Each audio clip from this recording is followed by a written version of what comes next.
naman si Lola.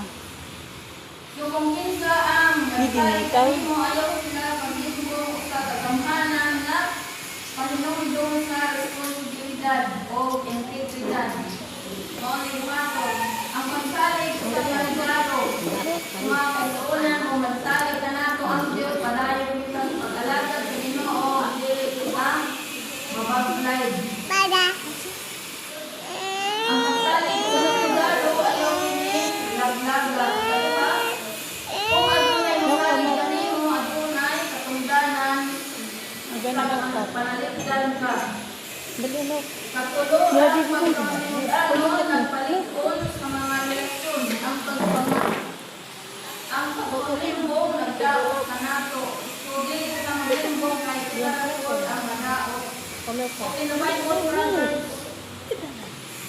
Roberto Ono Crisit, ang pagkamanaro nagbiya kanila ang mga pagpalimbong sa malalamon na dalaglag kanila.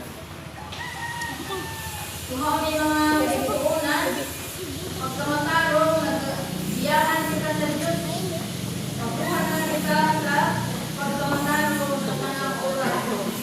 Kanya, dili kita mag-alagad kay wala tayo paglaog. So another verse on Timoteo 1:20, padayon ng imong konsensya o pagtuo, tungod kay ang uban at sulti bago kanila o nahulog sa dagatan.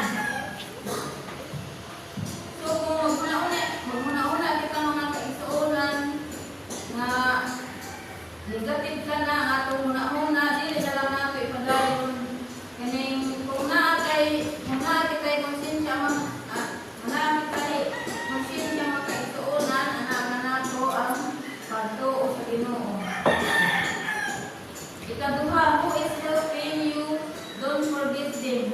Kinsa nagtabang kanato o kanimo, madili nimo sila kalimtan.